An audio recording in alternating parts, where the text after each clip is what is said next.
Hello friends, assessment year 2021 यानी कि financial year 1920 के लिए इनकम टैक्स रिटर्न फॉर्म को नोटिफाई कर दिया गया है। इस न्यूज़ में हम डिस्कस करेंगे कि किस व्यक्ति को कौन सा आईटीआर फाइल करना है। taxil.com के यूट्यूब चैनल पर मैं सी सतबीर सिंह आपका स्वागत करता हूं। रेगुलर अपडेट के लिए आप हमारे चैनल को सब्सक्राइब करें, नोटिफिकेशन बेल को प्रेस करना ना भूलें ताकि जैसे ही हम कोई नया अपडेट डालें आपके पास इमीडिएटली यह अपडेट पहुंच जाए। फ्रॉम मिनिस्ट्री ऑफ फाइनेंस यानी कि इनकम टैक्स डिपार्टमेंट के द्वारा 29 मई 2020 को नए इनकम टैक्स के रिटर्न फॉर्म नोटिफाई किए हैं असेसमेंट ईयर 2021 यानी कि फाइनेंशियल ईयर 1920 के लिए।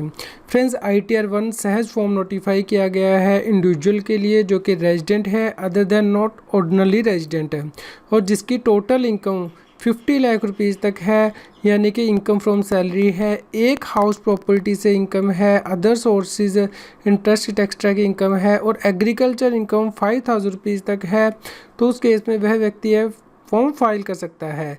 लेकिन यदि कोई व्यक्ति डायरेक्टर है कंपनी में या फिर जिसने कि अनलिस्टेड इक्विटी शेयर में इन्वेस्टमेंट की है तो वह ITR 1 यानी कि सहज को फाइल नहीं कर सकता। फ्रेंड्स, इस फॉर्म के अंतर्गत टैक्स पेयर को ग्रोस सैलरी दिखानी है और उसमें से जो वह डिडक्शन क्लेम करेगा अलाउंस एग्जम्प्ट है सेक्शन 10 के अंतर्गत लेस हो जाएंगे। उसके बाद नेट सैलरी आ जाएगी। उसके बाद जो डिडक्शन सेक्शन 16 के अंतर्गत क्लेम की जाती हैं जैसे कि स्टैंडर्ड डिडक्शन 50,000 रुपीज़ तक, एंटरटेनमेंट अलाउंस, प्रोफेशनल टैक्स, वो यहाँ पे फिल करेगा। उसके बाद उसकी इनकम अंडर दैट सैलरी आ जाएगी। फ्रेंड्स, उसके बाद उसे यहाँ पे एक हाउस प्रॉपर्टी की डिटेल यहाँ पे एंटर करनी है, सेल्फ ऑक्यूपाइड है, लेट आउट है, deemed to be let out है और इनकम फ्रॉम अदर सोर्स की डिटेल यहाँ पे एंटर करनी है। यदि फैमिली पेंशन रिसीव करता है व्यक्ति तो उसकी डिडक्शन सेक्शन 57 के अंतर्गत मिलती है। फ्रेंड्स, उसके बाद ग्रॉस टोटल इनकम आ जाएगी। यहाँ पे आपको ध्यान रखना है कि कोविड-19 की वजह से गवर्नमेंट के द्वारा फाइनेंशियल ईयर 1920 के लिए इन्वेस्टमेंट करने की डेट को एक्सटेंड किया गया था, यानी कि 1 अप्रैल 2020 से 30 जून 2020 तक भी आप इन्वेस्टमेंट कर सकते हैं फाइनेंशियल ईयर 1920 के लिए। इसलिए यहाँ पे पार्ट सी के अंतर्गत आपको टिक करना है कि यदि आपने इन्वेस्टमेंट या डिपॉजिट 1 अप्रैल 2020 से 30 जून 2020 के बीच में किया है तो उसकी डिटेल आपको शेड्यूल DI में भरनी है जो कि नीचे दिया गया है। इस प्रकार जो भी आप डिडक्शन क्लेम करेंगे वो टोटल डिडक्शन यहाँ पे आ जाएंगी इंक्लूडिंग जो आपने 30 जून 2020 तक फाइनेंशियली 1920 के लिए डिडक्शन की हैं और उसके बाद शेड्यूल DI दिया गया है, यानी कि जो टोटल एलिजिबल डिडक्शन है 1920 की उसमें से कितनी इन्वेस्टमेंट या एक्सपेंडिचर आपने 1 अप्रैल 2020 से 30 जून 2020 के बीच में किया है वो शेड्यूल DI में आपको देना होगा। उसके बाद फ्रेंड्स, ITR 2 है उन इंडिविजुअल के लिए या हिंदू अनडिवाइडेड फैमिली के लिए जिनकी के income profit and gain from business and profession से नहीं है, वह ये फॉर्म यूज़ कर सकते हैं असेसमेंट ईयर 2021 के लिए, जहाँ पे कि उन्हें डिटेल फिल करनी है जैसे कि इस फॉर्म में दिया गया है। इस प्रकार फ्रेंड्स, यहाँ पे व्यक्ति को अपना रेजिडेंशियल स्टेटस डिक्लेयर करना है कि वो रेजिडेंट है, resident but not ordinary resident है या फिर नॉन रेजिडेंट है। इसके अलावा यदि वो डायरेक्टर है कंपनी में तो उसकी डिटेल यहाँ पे उसे फिल करनी है, name of the company, type of the company, PAN number, whether is share are listed और unlisted and director identification number. Friends, यदि इंडिविजुअल HUF के पास अनलिस्टेड इक्विटी शेयर भी है किसी भी टाइम तो उसकी डिटेल यहाँ पे देनी है, name of the company, type of the company, PAN number, opening balance, share acquired during the year, share transfer during the year and closing balance. Friends, यदि इंडिविजुअल HUF के द्वारा डोनेशन दी गई है तो डोनेशन की डिटेल यहाँ पे देनी है, पैन ऑफ द डोनी यहाँ पे मेंशन करना है, कितना अमाउंट कैश में डोनेट किया गया है और कितना दूसरे मोड से यानी कि बैंकिंग चैनल से वो यहाँ पे मेंशन करना है, कितना अमाउंट डोनेशन का एलिजिबल है डिडक्शन के लिए वो भी यहाँ पे मेंशन करना है। फ्रेंड्स, ITR 3 फॉर्म उन इंडिविजुअल और हिंदू अनडिवाइडेड फैमिली के द्वारा यूज़ किया जाएगा जिनकी के बिजनेस एंड प्रोफेशन से इनकम है। फ्रेंड्स, मुझसे बार बार ये पूछा जाता है कि सर मैं बिज़नेस करता हूँ, मुझे कौन सा ITR फिल करना है। तो जो भी व्यक्ति बिज़नेस करता है या प्रोफेशन करता है उसे ITR 3 फाइल करना है यदि वो इंडिविजुअल है या फिर हिंदू अनडिवाइडेड फैमिली है।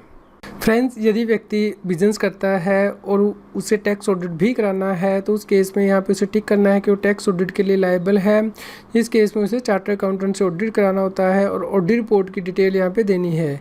यदि कोई व्यक्ति किसी और एक्ट के अंतर्गत ऑडिट कराने के लिए लायबल है तो उसकी डिटेल भी उसे यहाँ पे मेंशन करनी है।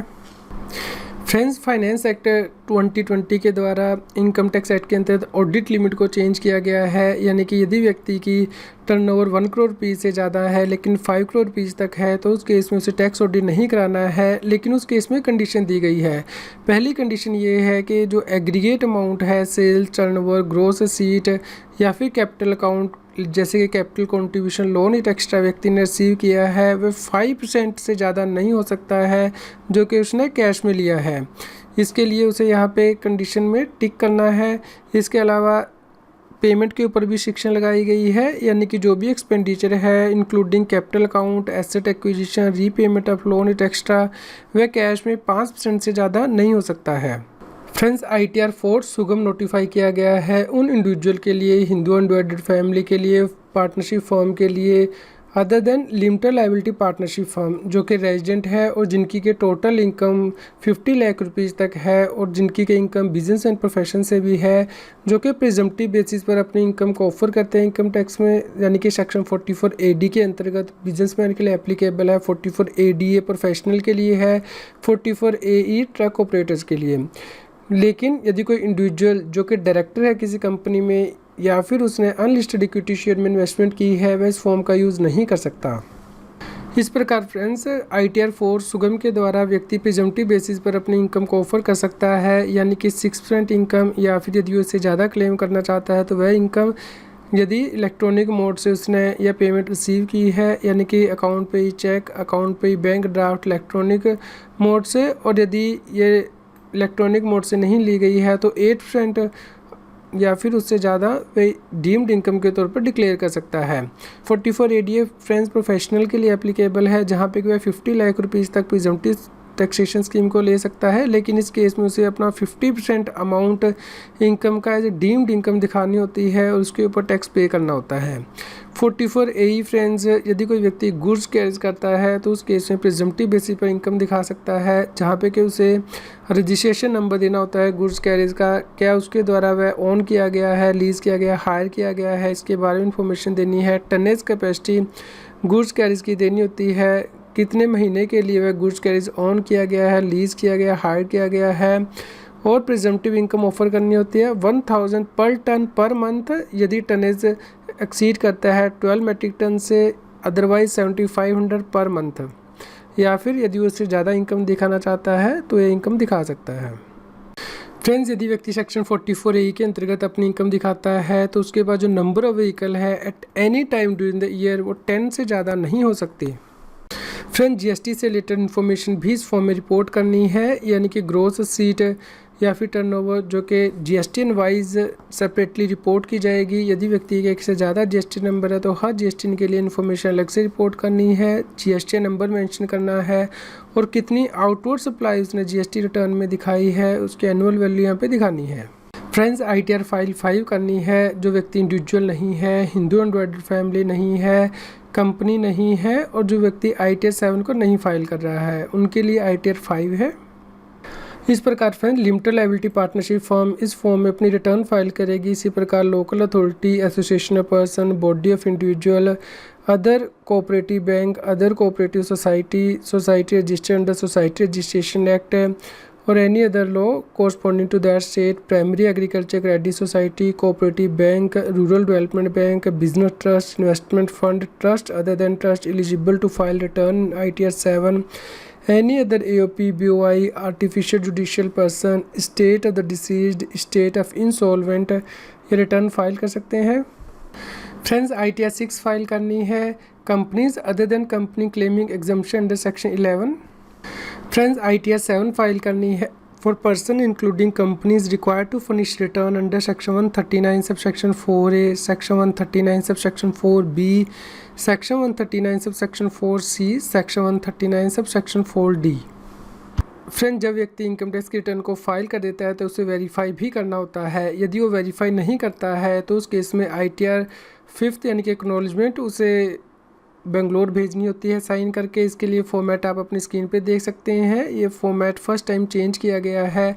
अब यहाँ पे नाम आएगा, पैन नंबर, किस सेक्शन के अंतर्गत फाइल की गई है रिटर्न, फ़ोन नंबर कौन सा फाइल किया गया है, ई फाइलिंग एक्नॉलेजमेंट नंबर आएगा और नीचे वेरिफिकेशन करनी है और साइन करके ये बेंगलोर भेजनी है। जैसा कि आप अपने इंस्ट्रक्शन पे देख सकते हैं, ये ऑर्डिनरी पोस्ट से भेज सकते हैं या फिर स्पीड पोस्ट से भेजी जा सकती है, या फिर व्यक्ति अपने इनकम टैक्स इंडिया ई फाइलिंग अकाउंट में लॉगिन करने के बाद इसे ई वेरीफाई कर सकता है। फ्रेंड, जैसे ही व्यक्ति ये फॉर्म बेंगलोर में भेज देगा साइन करके या फिर इलेक्ट्रॉनिक वेरीफाई कर देगा, तो उस केस में वह अपनी ITR के एक्नॉलेजमेंट को इनकम टैक्स इंडिया ई फाइलिंग के पोर्टल से डाउनलोड कर पाएगा। इस केस में उसे एक्नॉलेजमेंट किस प्रकार दिखेगी इसे आप अपनी स्क्रीन पर देख सकते हैं। पैन नंबर होगा, name, address, status, phone number, किस सेक्शन के अंदर फाइल की गई है, ई filing acknowledgement number, it extra, ये पर्टिकुलर जो है उसे दिखाई देंगे। फ्रेंड्स, यदि ITR को ऑनलाइन वेरीफाई कर दिया गया है तो उस केस में ये उसे मैसेज दिखाई देगा टैक्स पेयर को, do not send this acknowledgement to CPC Bengaluru.